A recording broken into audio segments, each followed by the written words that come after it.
Loose ට්‍රේකල් එකක් ගන්න කලින් ගොඩක් දෙනා වැඩිපුරම බලන්නේ ෆොටෝස්. හැබැයි අඩුවෙන්ම බලන්නේ මේ දේවල් පහ කියලා දැනගෙන හිටියද? බැලූ බැල්මට හොඳ දීල් එකක් වගේ පෙනුනට ෆොටෝස් වලින් පේන්නේ නැති ගොඩක් දේවල් තියෙනවා. ඉතින් සල්ලි ගෙවන්න කලින් අනිවාර්යයෙන්ම මේ දේවල් ටික චෙක් කරන්න. වෙහිකල් ඩොකියුමන්ට්ස් වගේම ඕනර්ෂිප් ඩීටේල්ස් ගැන හරියට බලන්න. ඩොකියුමන්ට්ස් වල තියෙන විස්තර වගේම ඕන ගැන සෙලර් කියන විස්තර එකිනෙකට ගැලපෙනවද කියලා තහවුරු කරගන්න. දෙවෙනි දේ තමයි registration number, chassis number, engine number වගේ විස්තර ඩොකියුමන්ට්ස් වල විස්තරත් එක්ක මැච් වෙනවද කියලා බලන්න. මේ ඩීටේල්ස් මැච් වෙන එක අනිවාර්යයෙන්ම වැදගත්. තුන්වෙනි දේ තමයි වෙහිකල් එකේ හිස්ටරි එක, මේන්ටෙනන්ස් රෙකෝඩ්, රිපෙයාර්ස්, ඇක්සිඩන්ට් ගැන අහලා දැනගන්න.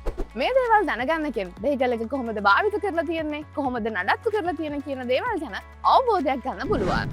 හතරවෙනි දේ තමයි වෙහිකල් එකේ දැනට තියෙන කන්ඩිෂන් එක බලන්න.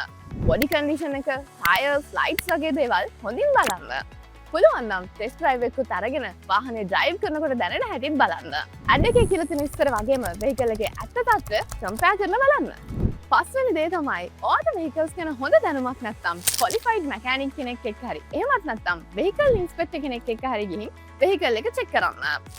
තීරණයක් ගන්න කලින් කෙනෙක්ගේ ප්‍රොෆෙෂනල් ඔපිනියන් එක ගන්න එක හොඳ පුරුද්දක්.